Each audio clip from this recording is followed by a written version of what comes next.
Mette. Hej Elsted. Hvad er årsagen til, at man får PTSD? Det er, at man har været ude for en oplevelse, som simpelthen man har følt har været livstruende. Altså en eller anden traumatisk oplevelse, der gør, at man har følt sig truet på sit liv. Okay, og hvad sker der så, når man er sådan inde i kroppen, og man har PTSD? Der sker det, at når man af en eller anden årsag bliver stresset, også bare i almindelige situationer, så er det faktisk ret praktisk. Så er der et hormon, der hedder adrenalin, og det bliver pumpet ud i kroppen, fordi det simpelthen er super smart. Altså kroppen er klar til at være i beredskab. Den smider alt, pumper blod ud til musklerne, så de er klar til at kunne bruges. Man bliver hurtigere til at reagere. Man er sådan skærpet til at være opmærksom på ting omkring en. Til gengæld så lukker det omkring fordøjelsessystemet og sådan nogle ting. Det er der ikke rigtig brug for. Så derfor så pumper det der adrenalin ud. Det er jo smadret smart, hvis man lige her og nu har brug for at skal reagere hurtigt. Men hvis det adrenalin fortsætter, og det gør det, hvis det bliver ved med at pumpe rundt i kroppen, så er det ikke særlig sundt for kroppen. Og det er faktisk det, der sker, når du får stress. Bliver man sådan anderledes af det som person, før og efter man havde det? Meget. Og specielt hvis det er bare ved stress, mister du hukommelse og sådan nogle ting, og kan ikke fokusere. Men når det er sådan en posttraumatisk stress, så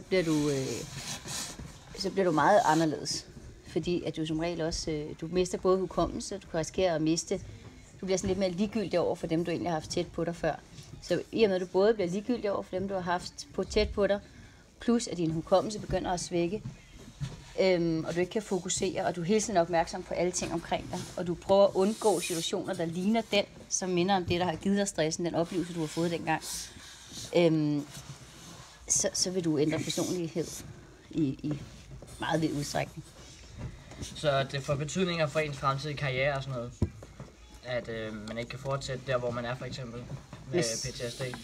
Med stor sandsynlighed, og det vil som regel også få betydning for dit privatliv. Der er rigtig, rigtig mange, som hvis de får posttraumatisk stress, så bliver de faktisk skilt efterfølgende. Det er sjældent, at man når at leve videre med det, hvor det virker. Det er rigtig svært at være sammen med den syge. Kan man så fortsætte i militæret, når man har det?